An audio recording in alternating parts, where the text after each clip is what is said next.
Yes, I've sold my Honda CRF 250 Rally. For all the reasons I spoke about in this video, there's a link.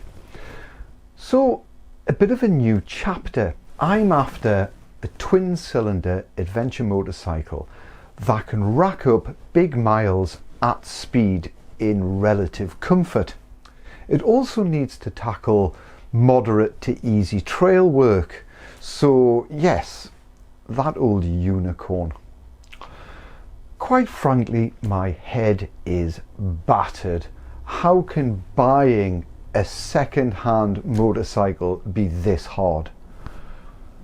But anyway, I've narrowed it down to around 3 candidates, and I'm hoping you guys might be able to offer me a little bit of advice if you've owned one of these bikes.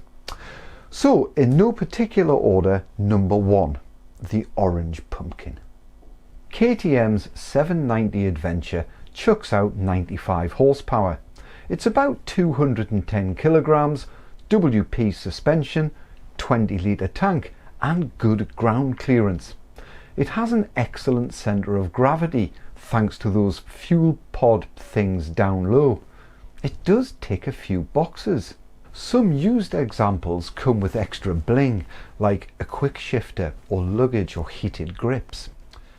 But they're not exactly cheap. A second-hand 790 comes out at about 7.5 grand. What is wrong with the price of bikes?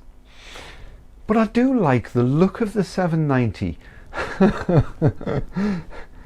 It does, however, seem to be mildly cursed. The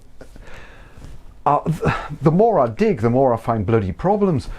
But it seems to have been subject to a few failures. I mean, nothing serious, of course, like rear shock failure, clutch failure, water ingress in the clocks, and of course oil leaks.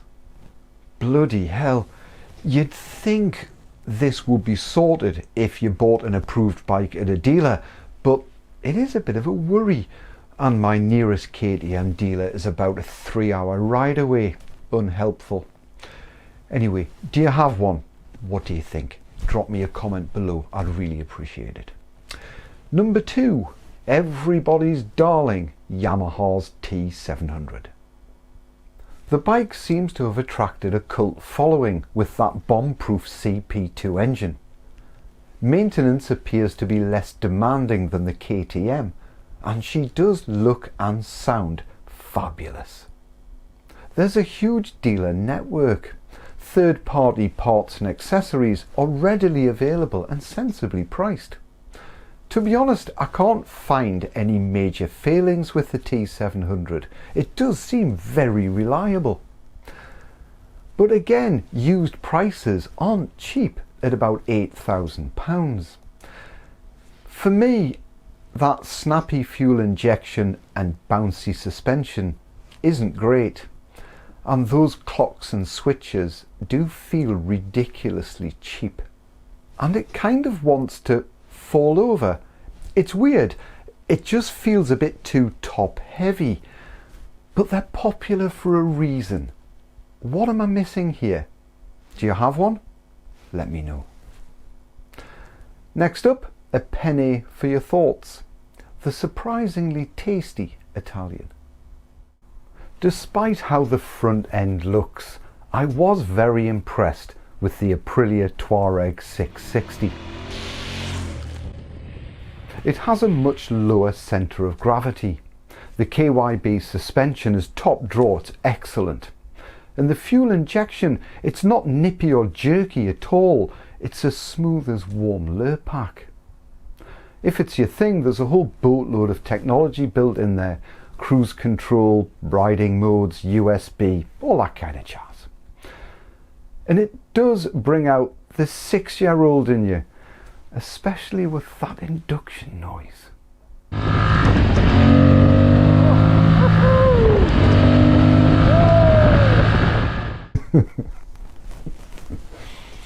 At the moment you can pick up a brand new Touareg for about £9,000, so you'd think that was it, job done, clear winner.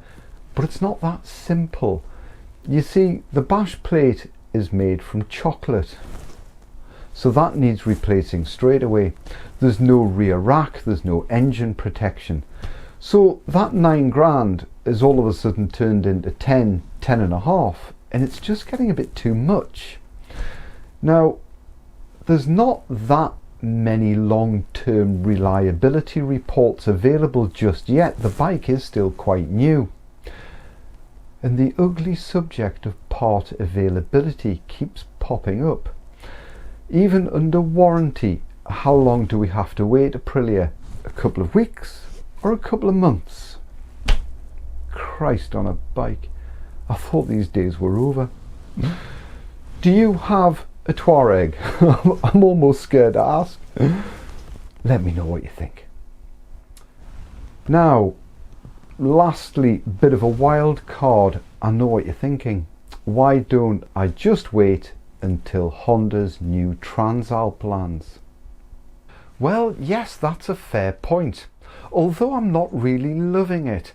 Probably because my expectations were in a different postcode. Let's just pretend it's priced as MCN suggested.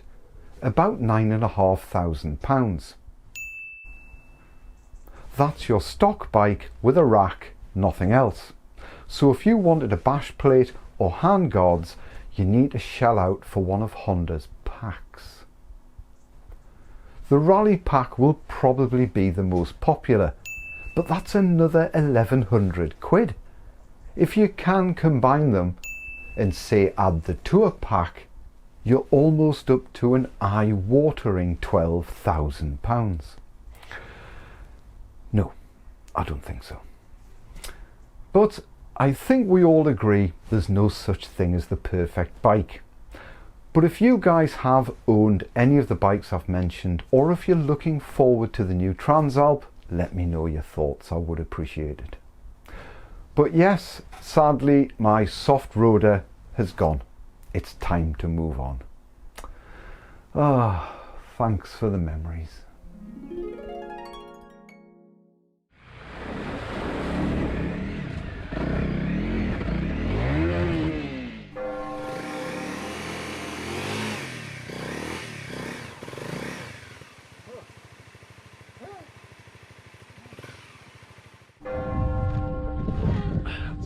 That's it. Right, another one more. Yeah, that's it. Oh, lovely. Well done, mate. Well done.